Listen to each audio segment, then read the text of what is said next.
ಇಲಾಖೆ ಎಂಟಿವಿ ವೀಕ್ಷಕರಿಗೆ ಸ್ವಾಗತ.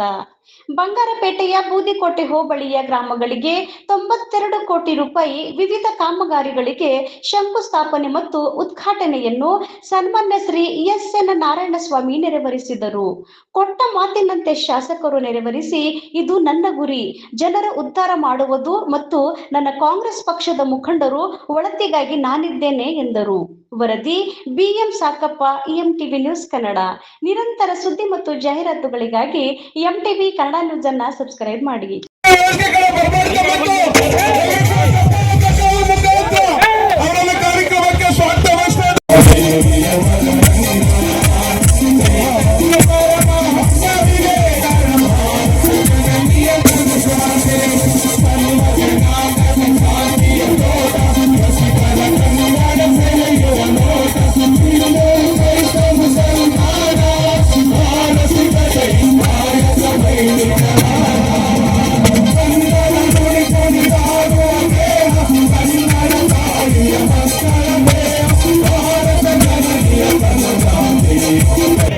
ತುಂಬಾ ಧನ್ಯವಾದಗಳು.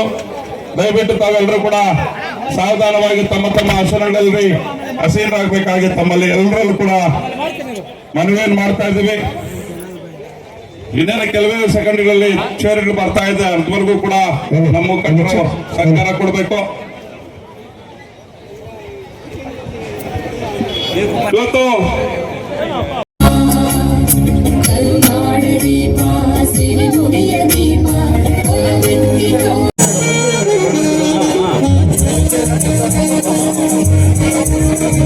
ನನ್ನ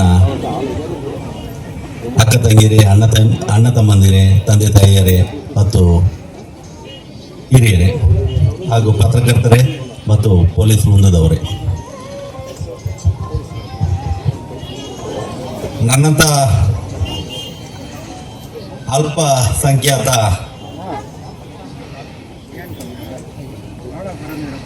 ವ್ಯಕ್ತಿಗೆ ಈ ವೇದಿಕೆಯಲ್ಲಿ ಒಂದು ಅವಕಾಶ ಕೊಟ್ಟಂತ ತಮ್ಮೆಲ್ಲರಿಗೂ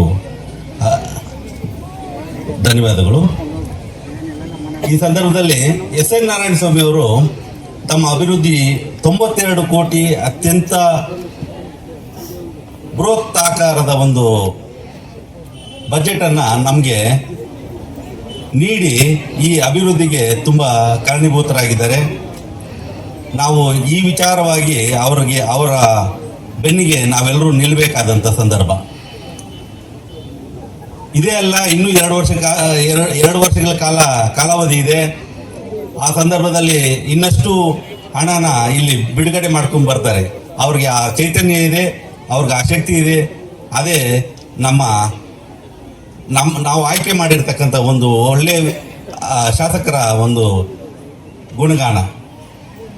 ಅವ್ರು ಮಾಡ್ತಕ್ಕಂಥ ಕೆಲಸಕ್ಕೆ ನೀವು ಎಲ್ಲರೂ ಸೇರಿ ಅವ್ರಿಗೆ ಬೆನ್ನು ನಿಂತು ಅವರು ಸಪೋರ್ಟ್ ಮಾಡ್ತಕ್ಕಂಥದ್ದು ನಮ್ಮ ಆದ್ಯ ಕರ್ತವ್ಯ ಆಗಿರುತ್ತದೆ. ಈ 2 ಮಾತುಗಳನ್ನ ಹೇಳಿ ನಮಸ್ಕರಿಸ್ತೀನಿ. ಹಿಂದೆ ಕಾಂಗ್ರೆಸ್ ಸರ್ಕಾರ ಅಧಿಕಾರಕ್ಕೆ ಬರಬೇಕಾದ್ರೆ ನಾವೆಲ್ಲ ಇದೇ ತರ ಸಭೆಗಳನ್ನು ಮಾಡಿ ಚೆಪ್ತಾವಣ್ಣಿ ಊಟ ನಿಲ್ಸಕ್ಕೇಳು ದಯವಿಟ್ಟು ಯಾರು ಎದ್ದು ಹೋಗ್ಬೇಡ. ಸರ್ಕಾರ ಅಲ್ಲ, ಊಟ ಕೊಟ್ಬಿಟ್ಟು ಸ್ವಲ್ಪ ಫ್ರೀ ಮಾಡ್ತೀವಿ, ಮತ್ತೆ ನಿಮ್ಮ ಮನೆ ಕರೆಂಟ್ ಫ್ರೀ ಕೊಡ್ತೀವಿ, ನಿಮಗೆ ಹಕ್ಕಿ ಕೊಡ್ತೀವಿ, ನಿಮಗೆ ಗೃಹಭಾಗ್ಯ ಅಂತ ಹೇಳಿ ಹೆಣ್ಮಕ್ಳಿಗೆ ತಿಂಗಳಿಗೆ 2,000 ಕೊಡ್ತೀವಿ ಅಂತ ಹೇಳ್ತಾ ಇತ್ತು. ಅವಾಗ ಯಾರು ನಂಬಲಿಲ್ಲ ನಮ್ಮನ್ನ. ಹಬ್ಬಗಳು ಬರೋದು ಅಂತ ಹಬ್ಬದ್ದು ಏನಿಲ್ಲ, మీరు ఓటు వేసుకోవాలా, దాంతో చెప్తాడు హుషార్, వాళ్ళు నమ్మకూడదు, మీరు నమ్మితే మీకు లేదు అని చెప్పి ಅನೇಕ ಜನರನ್ನ ಅನೇಕ ರೀತಿಯಲ್ಲಿ ದಿಕ್ತಪ್ಪಿಸಿದ್ರು. ಆದರೂ ಕೂಡ ನಿಮಗೆ ಕಾಂಗ್ರೆಸ್ ಸರ್ಕಾರದ ಮೇಲೆ, ಸಿದ್ದರಾಮಣ್ಣವ್ರ ಮೇಲೆ, ಡಿ.ಕೆ. ಶಿವಕುಮಾರ್ ಮೇಲೆ, ನಮ್ಮ ಜಿಲ್ಲಾ ಮಂತ್ರಿಗಳಾಗಿರ್ತಕ್ಕಂಥ ಸುರೇಶ್ ಅವರ ಮೇಲೆ ವಿಶೇಷವಾದ ಅಭಿಮಾನ, ಗೌರವ ಇತ್ತು. ಜೊತೆಗೆ ಎಸ್.ಎನ್. ನಾರಾಯಣಸ್ವಾಮಿ ಯಾವತ್ತೂ ಸುಳ್ಳು ಹೇಳೋದಿಲ್ಲ, ಹೇಳಿದ್ದನ್ನು ಮಾಡ್ತಾನೆ, ಮಾಡಿದ್ದನ್ನೇ ಹೇಳ್ತಾನೆ ಅನ್ನೋ ಭರವಸೆ ಇತ್ತು. ಹಂಗಾಗಿ ನೀವೆಲ್ಲ ತಾಯಂದ್ರು, ಹಣ ತಮ್ಮಂದರು, ಮುಖಂಡರು ನನ್ನನ್ನು 3ನೇ ಬಾರಿ ಗೆಲ್ಲಿಸಿದ್ರಿ. ತಮ್ಮ ಪಾದಾರವಿಂದಗಳಿಗೆ ನಮಸ್ಕಾರಗಳನ್ನು ಹೇಳ್ತೇನೆ. ಎಲ್ಲ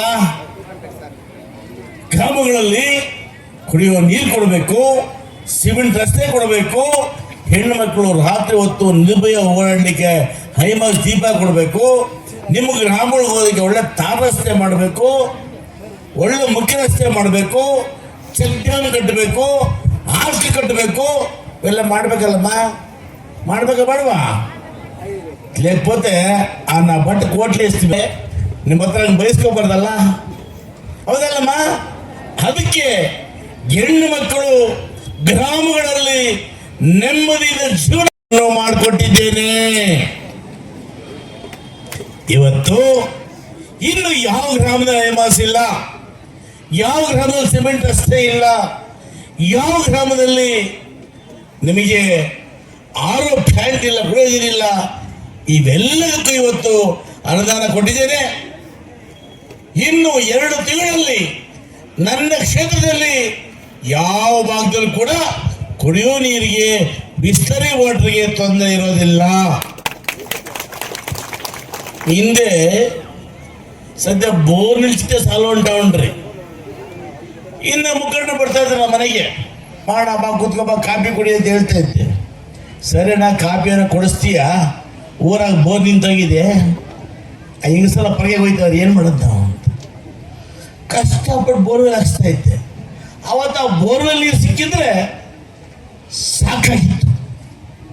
ಅದಾದ್ಮೇಲೆ ಇವತ್ತು ಏನಾಯ್ತು, ಎಲ್ಲ ಬೋರ್ವೆಲ್ ಹಾಕಿದ್ರಿ, ಮನೆ ಮನೆಗೆ ಕೊಳಾಯಿ ಹಾಕಿದ್ರಿ, ಬೀಗೆ ತಗೊಂಡೋಗಿ ಹೊಡೆದಾಡೋರು ಬೀದಿಯಲ್ಲಿ, ಅವೆಲ್ಲ ತಪ್ಪಿಸಿದ್ರಿ.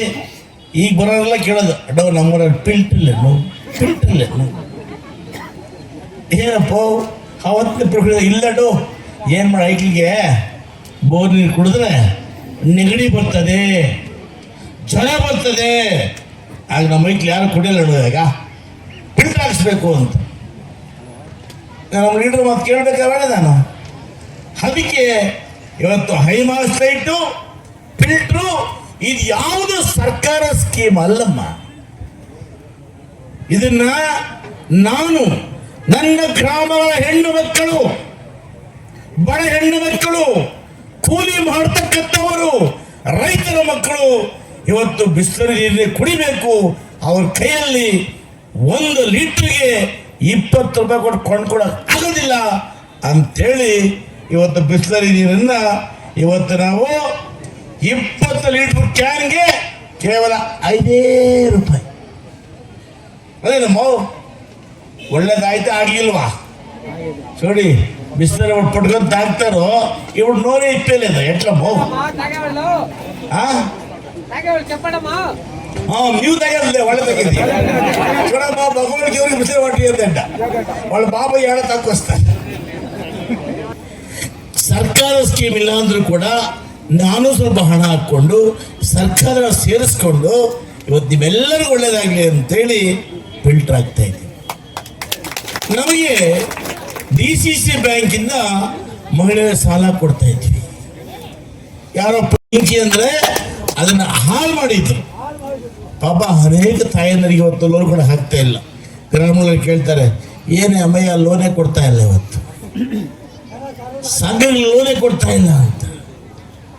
ಇವತ್ತು ಲೋನ್ ಕೊಡಬೇಕಾದ್ರೆ ಆ ಸಂಸ್ಥೆ ಚೆನ್ನಾಗಿರ್ಬೇಕಲ್ಲ, ಅದನ್ನ ಇವತ್ತು ಹಾಳು ಮಾಡಿದ್ದಾರೆ.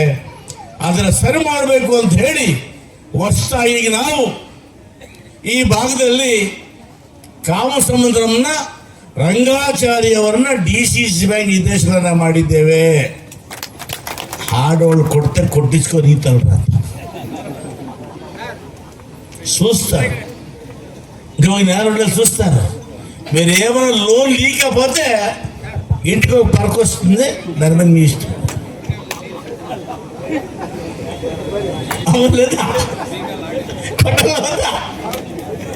ಆದರೂ ಕೂಡ ಏನೇ ಮಾಡಿ DCC ಬ್ಯಾಂಕು 10 ಚುನಾವಣೆ ಆದ ತಕ್ಷಣ ಸಿದ್ದರಾಮಣ್ಣವರ ಕೈಕಾಲಾದರೂ ಹಿಡಿದು, DK ಶಿವಕುಮಾರ್ ಅವರ ಕೈಕಾಲಾದರೂ ಹಿಡಿದು, ಸುರೇಶ್ ಅವರ ಕೈಕಾಲಾದರೂ ಹಿಡಿದು ನಿಮಗೆ DCC ಬ್ಯಾಂಕಿಂದ ಮತ್ತೆ ಮಹಿಳಾ ಸಂಘಗಳಿಗೆ ಬಡ್ಡಿ ಇಲ್ಲದೆ ಸಾಲ ಕೊಡ್ತೇವೆ. ಆಗ್ಬೋದು, ಒಂದು 2-3 ತಿಂಗಳು ಆಗ್ಬೋದು. ಒಳ್ಳೆ చెడిపేసిందా ఆడ అన్నం చేయండి అంటే నువ్వు చాలా చేస్తే పరమాణం అయిపోయింది. తిరిగి అన్నం చేయాలంటే బియ్యం కొనుక్కోరావాలా, తిరిగి పైమంటే ఇలా ఇప్పుడు పైలు లేదు అంటే గ్యాస్ ఇప్పుడు ఎంత గ్యాస్ వాడతాడు కాబట్టి మోదీ గ్యాస్ రేట్ 1000 పెట్టినాడు. అవును లేదమ్మా? ಇವತ್ತು ಇಷ್ಟೆಲ್ಲ ಕೂಡ ಈ ಕಷ್ಟಕರ ಮಧ್ಯೆ ನಾವು ಯಾಕೆ ಮಾತಾಡಿದೆ ಅಂದರೆ 5 ಗ್ಯಾರಂಟಿಗಳನ್ನು ಕೊಟ್ವಿ. ಹೇಳಿದ್ರು BJP ಅವರು, JDS ಅವರು ಗ್ಯಾರಂಟಿ ಕೊಡ್ತಾರೆ, ನೀವು 3 ನಾಳೆ ಬೆಳಗ್ಗೆ ಕೊಳಾಯಿ ನೀರು ಕೂಡ ಬರೋದಿಲ್ಲ, ಸರ್ಕಾರ ಪಾಪರ ಹೋಗ್ತದೆ, ಕಾಂಗ್ರೆಸ್ ಸರ್ಕಾರದಲ್ಲಿ ದುಡ್ಡು ಇರೋದಿಲ್ಲ ಅಂತ ಹೇಳಿದ್ರು. ದುಡ್ಡಿಲ್ಲದೆ ನನ್ನ ತಾಲೂಕಲ್ಲಿ ಇವತ್ತು 106 ಕೋಟಿ ಕೆಲಸ ಮಾಡ್ತಾ ಇದ್ದೀವಾ? ಇಲ್ಲ ನಿಮ್ಮ ಪಾರ್ಟಿಯವರು ಹೋಳ್ ಬಿಡ್ತಾ ಇದ್ದೀವಾ?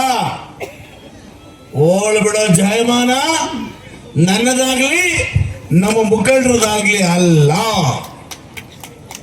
ನಾವೆಲ್ಲ ಕೂಡ ಏನು ಹೇಳ್ತೀವೋ ಅದನ್ನೇ ಮಾಡ್ತೀವಿ. ಅದೇನಮ್ಮ?